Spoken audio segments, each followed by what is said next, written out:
Hello అండి, welcome to me food express. ఈరోజు అదిరిపోయే గ్రీన్ మసాలాతోని ఫిష్ ఫ్రై ఎలా చేయాలో చూసేద్దాం. మీరు ఇంట్లో చేస్తారు కానీ నీట్గా డెకరేషన్ చేసి పెట్టి హోటల్ నుంచి తెప్పించానని చెప్పినా నమ్మేస్తారు. అంత టెక్స్చర్ అలానే ఉంటుంది, టేస్ట్ కూడా అలాగే ఉంటుంది. ఇంగ్రీడియంట్స్ ఒక్కసారి చూద్దాం.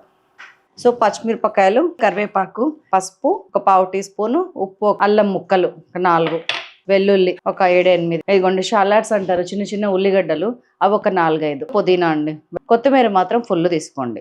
ఇదంతా మిక్సీలో రుబ్బుకొని వచ్చేసేయండి. మన పేస్ట్ వచ్చేసింది. ఎంత గ్రీన్ కలర్లో ఉందో.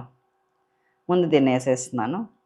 ఇప్పుడు వచ్చింది మన గరం మసాలా. నేను 1/2 కేజీ 600 గ్రాముల ఫిష్కి హార్డ్లీ 1 టీ స్పూన్ వేస్తున్నా. ఇది అంతే. ఇది మన సైలాస్ కిచెన్ది. అండ్ నిమ్మకాయ సగం, పెద్ద నిమ్మకాయ ఇది, సగం చెక్క తీసుకున్నాం, అప్లై చేస్తున్నాం. సో ఇట్లా మ్యారినేట్ చేసేసిన తర్వాత కనీసం ఒక 1/2 అవర్ అన్న ఇట్లా సైడ్కి వదిలేయండి. దీన్ని ఒక్క అరగంట, వీలైతే ఫ్రిడ్జ్లో పెట్టండి.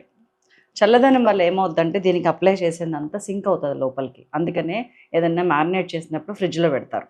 చలో నేను ఒక అరగంట ఫ్రిడ్జ్లో పెట్టేస్తా. ఇట్లా ఫ్లాట్గా ఉండే కడాయి తీసుకోండి. దీంట్లోకి ఆయిల్ వేసేస్తున్నాను. ఇది కాస్టర్ అయినా నాన్ స్టిక్ అని ఏదైనా పర్వాలేదు. మందం ఉండే ఏమో సైడ్కి పెట్టండి ముక్కలు, కొంచెం పల్చగా ఉన్నాయి లోపలికి పెట్టండి. మూత పెట్టేస్తున్నాను, సిమ్ చేసేసాను, వెయిట్ చేస్తాను. అంతే 3-4 నిమిషాలకి తిరిగి వచ్చాను నేను. జస్ట్ 3-4 మినిట్స్ అయింది అంతే. ఒక్కసారి వెనక్కి తిప్పేద్దామని వచ్చాను. మూత పెట్టేశాను. ఇది కూడా అయిపోయింది.